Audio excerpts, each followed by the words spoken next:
Theory, अगला chapter transformer. ठीक है, आज जो ट्रांसफार्मर के बारे में पढ़ाया जाएगा। तो पहले जानिए ट्रांसफार्मर, यानी ट्रांसफार्मर की हिंदी क्या होता है। ट्रांसफार्मर की हिंदी, तो ट्रांसफार्मर की हिंदी होता है ट्रांसफार्मर का हिंदी होगा परिणामित्र। ठीक है, ट्रांसफार्मर की हिंदी परिणामित्र होता है। ठीक है, इसको T/8 में भी लिखा जाता है, इस तरह भी देखेंगे लिखा रहेगा। तो ये भी आपका ट्रांसफार्मर है, ट्रांसफार्मर समझिएगा। ठीक है, तो ट्रांसफार्मर की हिंदी परिणामित्र। अब जो है ट्रांसफार्मर की परिभाषा, ठीक है, ट्रांसफार्मर की परिभाषा क्या है। तो ट्रांसफार्मर एक स्थैतिक मशीन है। ठीक है, ट्रांसफार्मर एक स्थैतिक मशीन है, यानी इसके अंदर कोई घूमने वाला पार्ट नहीं होता है। ठीक है, इसलिए इसको जो है एक स्थिर उपकरण माना गया है। ठीक, इसमें दो वाइंडिंग होती हैं, पहला प्राइमरी वाइंडिंग एवं दूसरा सेकेंडरी वाइंडिंग। पहला प्राइमरी, ठीक है, प्राइमरी वाइंडिंग, और दूसरा है सेकेंडरी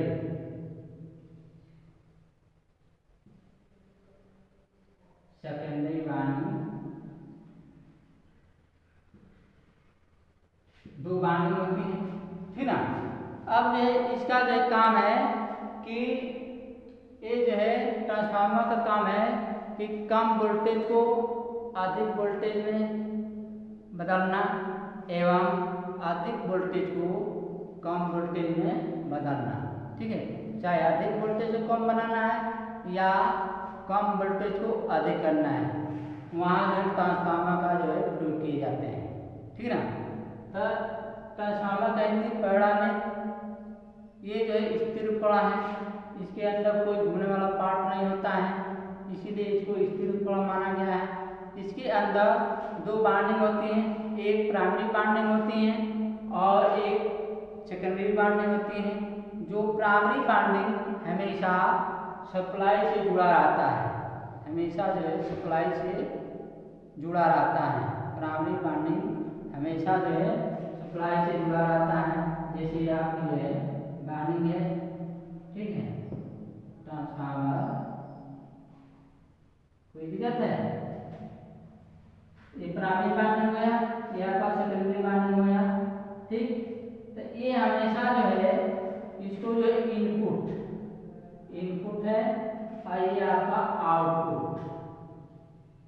ठीक है, ये हमेशा जो है सप्लाई से जुड़ा रहेगा, सप्लाई से जुड़ा रहता है। ठीक है, प्राइमरी वाइंडिंग हमेशा जो है सप्लाई से जुड़ा रहता है और सेकेंडरी वाइंडिंग जो है लोड के लिए लगाए जाते हैं। ठीक ना। तो ये रहा आपका जो ट्रांसफार्मर के बारे में। ट्रांसफार्मर जो है कितनी वाइंडिंग होती है, तो दो वाइंडिंग, प्राइमरी वाइंडिंग एवं सेकेंडरी वाइंडिंग। ठीक ना। अब जो है ये भी इसके अंदर पूछा जाता है कि कौन सी वाइंडिंग सप्लाई से जुड़ा रहता है और कौन सी वाइंडिंग जो है लोड के लिए जोड़ते हैं। तो इसमें सप्लाई के लिए जो है आपका प्राइमरी वाइंडिंग, जिसको इनपुट के नाम से जो जाने जाते हैं, वो प्राइमरी वाइंडिंग को हमेशा जो है सप्लाई से जोड़ा जाता है। ठीक, और सेकेंडरी वाइंडिंग को लोड के लिए देते हैं। ठीक है, अब जो है इसमें प्राइमरी वाइंडिंग के लिए प्राइमरी वाइंडिंग आपका जो है ईपी बराबर 4.4458, ठीक है, 4.4458 टीपी, यानी प्राइमरी टार्गेट। ठीक है, अब जो है जहाँ हाई फ्लक्स है, ठीक, एक फ्रिक्वेंसी है और पी है आपकी प्राइमरी वाइंडिंग। ठीक, अब उसी तरह इसके आगे भी मिलेगा कि यह स्थिर उपकरण तो है ये है, इसका काम है कि एसी वोल्टेज को कम या अधिक करना, एसी वोल्टेज को कम या अधिक करना। ठीक है, ये विद्युत चुंबकीय प्रेरण के सिद्धांत पर काम करता है। अब इसका जो सिद्धांत होगा कि ट्रांसफार्मर किस सिद्धांत पर काम करते हैं, तो म्यूचुअल इंडक्शन। ठीक है, सिद्धांत ये भी पूछा जाता है कि ट्रांसफार्मर किस सिद्धांत पर काम करते हैं, तो म्यूचुअल इंडक्शन यानी अननोन प्रेरण के सिद्धांत पर, अननोन प्रेरण के सिद्धांत पर ठीक काम करता है। ठीक है, अब आगे आपका मिलेगा कि ट्रांसफार्मर का सिद्धांत, तो ट्रांसफार्मर म्यूचुअल इंडक्शन के सिद्धांत पर काम करता है। सिद्धांत अब इसके बारे में जान लीजिए। सिद्धांत यानी म्यूचुअल इंडक्शन के सिद्धांत पर, ट्रांसफार्मर किस सिद्धांत पर काम करता है, म्यूचुअल इंडक्शन के सिद्धांत पर काम करता है। अब इसकी जो संरचना यानी ट्रांसफार्मर की संरचना जो है क्या है, कैसे कैसे बना है, कितने पार्ट होते हैं इसके अंदर, ट्रांसफार्मर की संरचना। ठीक है, तो ट्रांसफार्मर की संरचना मुख्यतः निम्न प्रकार करते हैं। पहला है आपका प्राइमरी बाइंडिंग, दूसरा है सेकेंडरी बाइंडिंग यानी द्वितीय बाइंडिंग। ठीक, और तीसरा है लेमिनेटेड कोर। ठीक, और चौथा है कंटेनर या टैंक।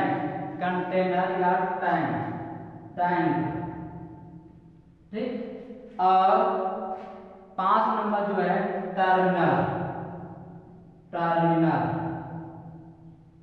ठीक, ये जो है इतने कंपोनेंट से मिलकर ये जो ट्रांसफार्मर बना है। Primary binding, secondary binding, laminated core होता है, टैंक होता है और टर्मिनल होता है। ठीक ना, और ट्रांसफार्मर के और ये एक तरह का भाग है, ट्रांसफार्मर के भाग है, पार्ट का नाम है। ठीक ना, और पार्ट का नाम है जो पावर ट्रांसफार्मर लगाए जाते हैं, जैसे आपका पूछ लेते हैं कन्वर्टर है, ब्रीदर है, वेंट वाल्व है, और जो है बुशिंग है। ये जो तमाम जो है ट्रांसफार्मर के अंदर लगाए जाते हैं, जो पावर ट्रांसफार्मर में लगते हैं। तो आप ट्रांसफार्मर के बारे में जानिए जितना जो मुख्य काम में लिए जाते हैं। तो प्राइमरी बाइंडिंग उसे कहते हैं। ठीक ना, प्राइमरी बाइंडिंग उसे कहते हैं, बंद करें। प्राइमरी बाइंडिंग के बारे में पढ़े तो प्राइमरी बाइंडिंग उसे कहते हैं जिस बाइंडिंग में एसी सप्लाई दिए जाते हैं, जिस बाइंडिंग में एसी सप्लाई दिया जाता है। जैसे आपके जो है ये आपके ट्रांसफार्मर है, ठीक है ना, ये आपका ट्रांसफार्मर है, ये प्राइमरी बाइंडिंग है, ये सेकेंडरी है। इसको इनपुट कहा जाता है और इसको आउटपुट कहा जाता है। तो प्राइमरी बाइंडिंग जिस बाइंडिंग में एसी सप्लाई दिया जाता है, ठीक है, उसे प्राइमरी बाइंडिंग कहते हैं। जिस बाइंडिंग में एसी सप्लाई दिए जाते हैं उसे प्राइमरी बाइंडिंग कहते हैं।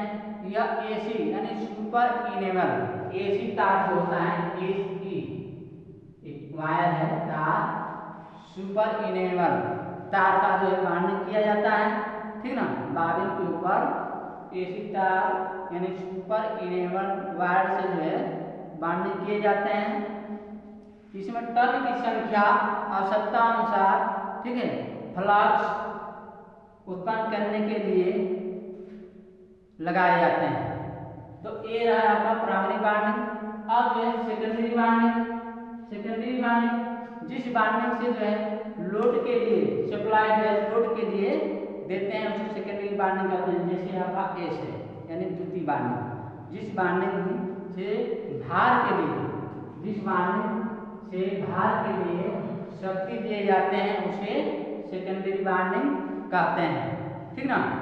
इसकी तार या गेज साइज के अनुसार गुजरने वाली धारा पर निर्भर करता है।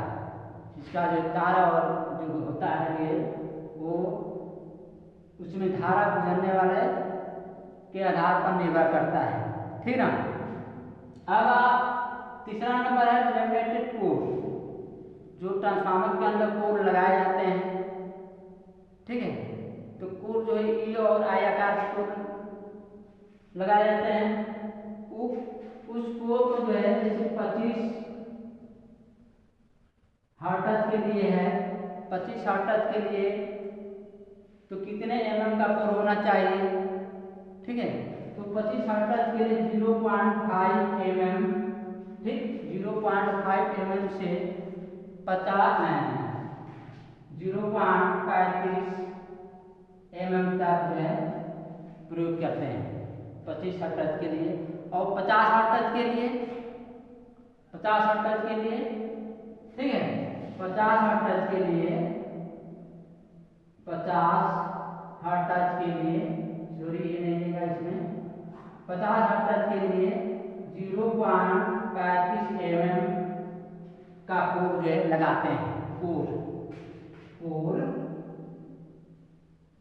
लगाते हैं 25 हर्ट्ज के लिए 0.5 और 50 हर्ट्ज के 0.35 यानी 35 mm का कोर लगाते हैं। ठीक। अब जो है टैंक के बारे में जानिए। टैंक ट्रांसफार्मर को ठंडा रखने के लिए या ठंडा करने के लिए सहायक होता है। ठीक। जिसमें तेल भरा रहता है वो तेल जो है इंसुलेशन और कूलिंग का काम करता है। टैंक के अंदर ट्रांसफार्मर आयल भरा जाता है जो वह आयल ट्रांसफार्मर को इंसुलेशन और कूलिंग के लिए जो है प्रयोग किए जाते हैं। अब जो टर्मिनल बॉक्स या सप्लाई टर्मिनल बॉक्स से सप्लाई जो है लेते हैं या जोड़ते हैं उसके लिए प्रयोग करते हैं टर्मिनल बॉक्स का। ठीक। अब ये आगे आपका मिलेगा कि ट्रांसफार्मर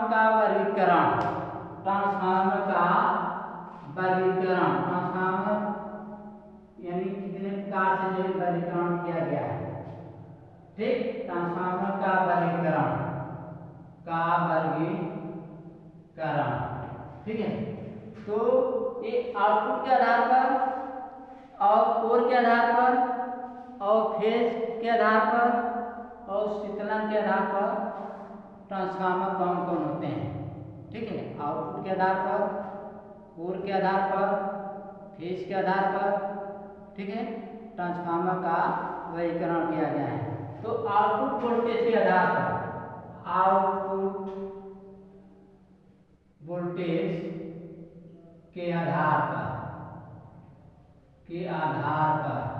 ट्रांसफार्मर कितने प्रकार के होते हैं। आउटपुट वोल्टेज के आधार पर ट्रांसफार्मर कितने प्रकार होते हैं। यह 2 प्रकार होते हैं। कौन कौन भाई। स्टेप अप एवं step down. Step up transformer, ठीक है, और स्टेप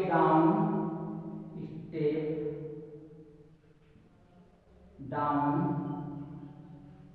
ट्रांसफार्मर को शॉर्टकट में लिख देते हैं। ठीक ना। T/S यानी ट्रांसफार्मर स्टेप अप और स्टेप डाउन। ठीक है। 2 ट्रांसफार्मर होते हैं आउटपुट वोल्टेज के आधार पर, यानी वोल्टेज के आधार पर ट्रांसफार्मर 2 तरह के होते हैं। कौन कौन। पहला है आपका स्टेप अप और दूसरा है आपका स्टेप डाउन। स्टेप अप क्या है। स्टेप अप ट्रांसफार्मर किसे कहते हैं। वह ट्रांसफार्मर जो कम वोल्टेज को अधिक वोल्टेज में बदलता है। ठीक है। वह ट्रांसफार्मर जो कम वोल्टेज को अधिक वोल्टेज में कन्वर्ट करता है उसे स्टेप अप ट्रांसफार्मर कहते हैं। स्टेप अप यानी कम वोल्टेज को अधिक बनाना, अधिक वोल्टेज में परिवर्तित करना। जैसे है आपका, ठीक है, जैसे में 230 वोल्ट को 440 वोल्ट, ठीक है, 230 वोल्ट को 440 वोल्ट यानी 230 वोल्ट, ठीक है, इनपुट है, तो आउटपुट में आपको जो है अधिक करेगा 440 वोल्ट जो है, इसको जो है इस वोल्टेज को बढ़ाकर 440 वोल्ट जो है में कन्वर्ट करेगा, ठीक है। या 440 वोल्ट को 11,000 वोल्टेज, 11 केवी, ठीक है, या 11,000 वोल्टेज, इसको इस तरह लिख सकते हैं 11,000 वोल्टेज में, ठीक। यानी इससे मालूम हो रहा है, इससे भी पकड़ सकते हैं, इससे जो है टॉपिक से भी आप जो है इसकी परिभाषा दे सकते हैं कि कम वोल्टेज को अधिक वोल्टेज में बदलना स्टेप अप ट्रांसफार्मर कहा जाता है, ठीक। अब जो है स्टेप डाउन ट्रांसफार्मर किसे कहते हैं? अधिक वोल्टेज को स्टेप डाउन यानी अधिक उसको डाउन करेगा, वोल्टेज को डाउन करेगा आप, ठीक है ना, यानी अधिक वोल्टेज को कम वोल्टेज में कन्वर्ट करना स्टेप डाउन ट्रांसफार्मर कहलाता है। अधिक वोल्टेज को कम वोल्टेज में कन्वर्ट करना या परिवर्तित करना स्टेप डाउन ट्रांसफार्मर कहलाता है। जैसे में आपका 440 वोल्ट अपान 230 वोल्ट, देखिए डाउन हो रहा है, 440 वोल्ट इनपुट है, तो आउटपुट में आपका 230 वोल्ट देगा, यानी डाउन करके देगा, यानी वोल्टेज को कम करके जो है 230 वोल्ट में कन्वर्ट करेगा, ठीक है। या 11,000 वोल्टेज को डाउन करके 440 वोल्ट देगा, यानी डाउन हो रहा है वोल्टेज, अधिक वोल्टेज को कम वोल्टेज से बदलना स्टेप डाउन ट्रांसफार्मर कहलाता है, ठीक ना। अब जो है डाउन करने के लिए या अप करने के लिए दोनों वाइंडिंग में टर्न कैसा होना चाहिए? दोनों वाइंडिंग में जो प्राइमरी वाइंडिंग और सेकेंडरी वाइंडिंग होता है उसका नंबर ऑफ टर्न किस तरह का होगा, कि डाउन होगा कि अधिक होगा, ठीक ना। तो स्टेप अप में समझ लीजिए, इसको भी बता देते हैं। स्टेप अप में जैसे आपका एक ट्रांसफार्मर है, स्टेप अप करना है, यानी तो प्राइमरी में टर्न क्या होगा और सेकेंडरी में टर्न क्या होगा, ठीक है, तभी ना वोल्टेज को कम बेसी बनाएगा। तो इससे ये होगा कि प्राइमरी में जो है नंबर ऑफ टर्न जो है कम होगा और सेकेंडरी में नंबर ऑफ टर्न जो है ज्यादा होगा, ठीक ना। यह आपका ट्रांसफार्मर है, ठीक। स्टेप अप में प्राइमरी में नंबर ऑफ टर्न कम मिलेगा और सेकेंडरी में नंबर ऑफ टर्न ज्यादा होगा, तभी ना ज्यादा वोल्टेज जो है आउटपुट में देगा, ठीक है। तो इसकी वाइंडिंग ये होगा कि प्राइमरी में नंबर ऑफ टर्न जो वाइंडिंग किए जाते हैं, प्राइमरी में कम टर्न डालते हैं और सेकेंडरी में अधिक टर्न डालते हैं, उसे स्टेप अप ट्रांसफार्मर कहा जाता है। और स्टेप डाउन यानी प्राइमरी में नंबर ऑफ टर्न ज्यादा हो जाता है, ज्यादा करते हैं और सेकेंडरी में नंबर ऑफ टर्न कम कर देते हैं, ठीक है, ये आपका डाउन हो जाएगा, ठीक। तो ये आपका स्टेप डाउन ट्रांसफार्मर इसको कहेंगे। इसमें जो वोल्टेज आपको कम मिलेगा, यहाँ पर 440 वोल्ट मिलेगा या 230 वोल्ट मिलेगा, ठीक है। यहाँ 11,000 वोल्टेज या 11 केवी या 440 केवी, 440 वोल्ट, ठीक। इसको जो कन्वर्ट करेगा 230 वोल्ट में।